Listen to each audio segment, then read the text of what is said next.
Hello दोस्तों, नमस्कार सभी को। Good morning, Radhe Radhe, Ram Ram. तो जैसा कि आप सबको पता है कि मध्य प्रदेश में उच्च न्यायालय की वैकेंसी आ चुकी है और इसका जो नोटिफिकेशन है, देखो यहाँ पर देखते जाना। जो नोटिफिकेशन है एक जबलपुर दिनांक यानी कि 9 मई को आया था। ठीक है, 9 मई को आया था। ओके, कब आया था? 9 मई को आया था।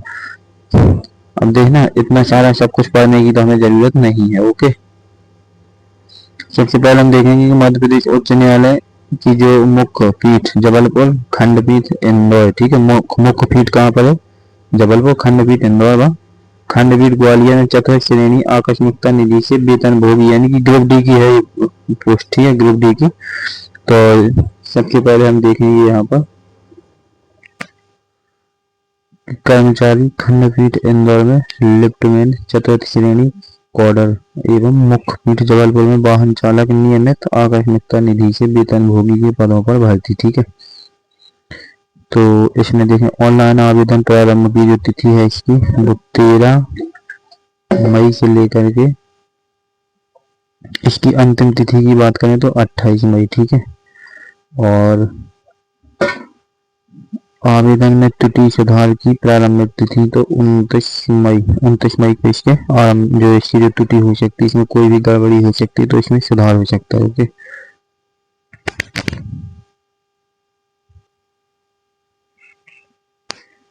तो इसकी आवेदन तिथि क्या है मैंने बता दिया। एमपी में, अपने एमपी में, मध्य प्रदेश में, मैं ही एमपी से हूँ। मध्य प्रदेश में जो इसकी जो हाई कोर्ट की जो वैकेंसी है तो 13 तारीख से स्टार्ट इसके फॉर्म भरने हो गए हैं और इसकी अंतिम तिथि की बात करें तो 28 मई। ठीक है, वो भी रात 12 बजे, तो दोपहर 12 बजे। ठीक है, ठीक है। आवेदन में तिथि 29 मई। ठीक है, आवेदन में त्रुटि सुधार की अंतिम तिथि 1 जून। चलिए, इसके बाद हम देखें कि साक्षात्कार का स्थानीय दिनांक तो बाद में अधिसूचित की जाएगी, अभी कोई पता नहीं है इसका। ठीक है, लेकिन अभी फॉर्म भर दीजिए और इसकी 28 तारीख लास्ट है। ठीक है, फिर ज़्यादा पैसे भी लगेंगे। अभ्यर्थी से अपेक्षित की जाती है चयन जो प्रक्रिया से संबंधित जो आगामी प्रक्रियाओं की जानकारी प्राप्त करने के लिए आप मध्य प्रदेश उच्च न्यायालय की आधिकारिक वेबसाइट पर समय समय पर अवलोकन कर सकते हैं और वेबसाइट पर उपलब्ध कराई गई सूचना की जानकारी प्राप्त होना स्वीकार्य नहीं होगा।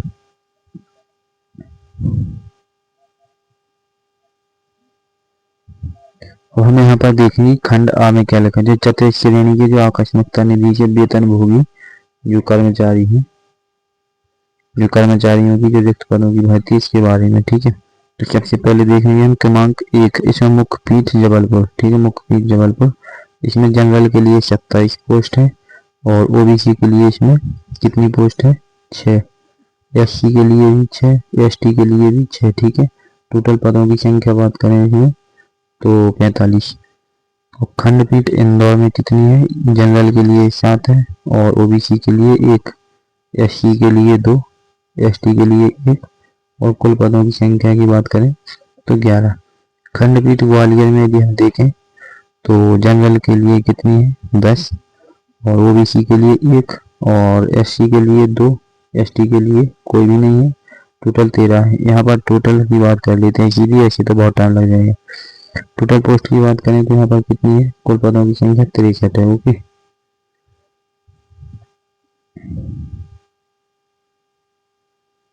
यहाँ पर जो लेफ्टमैन की बात कही, लेफ्टमैन चतुर्थ श्रेणी का कॉर्डर है इसमें जो भर्ती हेतु। तो सबसे पहले देखें इंदौर खंडपीठ में तो जनरल के लिए ओनली 1 पोस्ट है, ओबीसी के लिए नहीं है, एससी के लिए नहीं है, एसटी के लिए किसी के लिए नहीं है, ओनली जनरल के लिए 1 पोस्ट है। ओके, वाहन चालक की बात करें हम तो जो नियमित इसकी बात करें तो इसके लिए देखो जबलपुर में मिलेगी आप। जनरल के लिए 5, ओबीसी, एससी और एसटी के लिए 1, टोटल कितनी?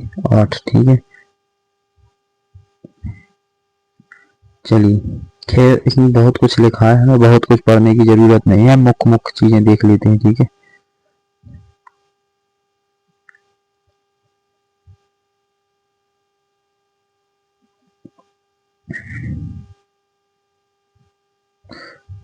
देखो क्या क्या इसमें मांगा जा रहा है। ठीक है, तो हम बात करेंगे कि जो चतुर्थ श्रेणी की बात करें, जिसमें जो चतुर्थ श्रेणी की तो इसमें देखो शासन द्वारा मान्यता प्राप्त किसी भी बोर्ड संस्था से न्यूनतम 8वीं कक्षा उत्तीर्ण और 12वीं कक्षा उत्तीर्ण होनी चाहिए, ठीक है। और आपकी एज क्राइटेरिया क्या है, 18 से 35 साल, ठीक है, 18 से 35 साल। इसके बाद में हम फिर से बात करेंगे इसमें कि जो शासन द्वारा मान्यता प्राप्त 10-12 पास भी होना चाहिए। देखो यहाँ पर दिया गया 10 और 12, तो 8 से लेकर के 12वीं पास तक के बीच यदि आपकी मार्कशीट है तो आप इसमें फॉर्म भर सकते हैं, ठीक है। अब बात ही देखो, बायर में लाइसेंस धारित होना चाहिए, ठीक है। पर लिफ्ट के संचालन का कुछ अनुभव एवं लिफ्ट से जुड़े बिजली के काम का कुछ ज्ञान होना चाहिए, ओके।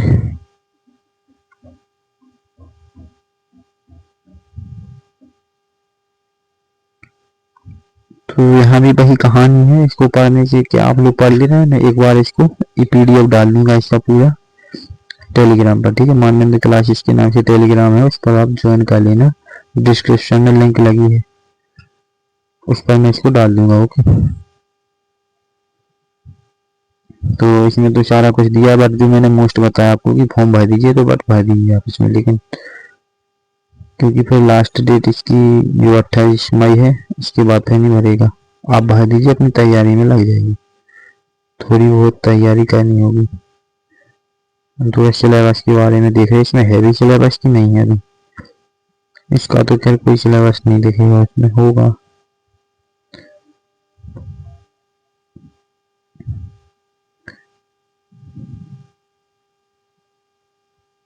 देखो अब हम बात करें यहाँ पर परीक्षा की, आवेदन शुल्क की। तो देखो जो अनारक्षित हैं उनके लिए कितनी 200 रुपये है, और जो आरक्षित वर्ग में दिव्यांग श्रेणी में आते हैं उनके लिए 100 रुपये है, ठीक है, ओके। तो दिव्यांग श्रेणी वालों को कितने 100 रुपये, लेकिन जो भगवान करे दिव्यांग ना हो, लेकिन 200 रुपये किनको है, जो अनारक्षित है, ओके।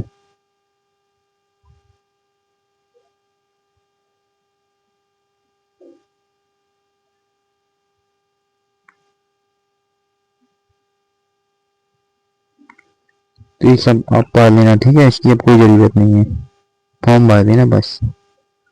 इस पर थोड़ा बहुत और कुछ दिया गया है, इसको दिखा दें थोड़ा क्या है। जो आहारकारी यानी कि समस्त प्रमाण पत्र जिनका उल्लेख अपने ऑनलाइन आवेदन में किया गया है कि मूल प्रतियां और मूल पहचान पत्र चाहिए, और ऑनलाइन फॉर्म का प्रिंट आउट ना निकलवा लें। तो इन सब चीज़ों का तो ध्यान रखना है, इतना तो हर एक स्टूडेंट जानता है। चलिए ठीक है, तो अब इसके बारे में हम नहीं बताते क्योंकि इसका कोई मतलब ही नहीं है, ये तो बहुत ज़्यादा लिखा है, बट जो महत्वपूर्ण है मैंने बता दिया, ठीक है। तो आज के लिए बस इतना ही, और इसमें फॉर्म जरूर भर देना, ठीक है।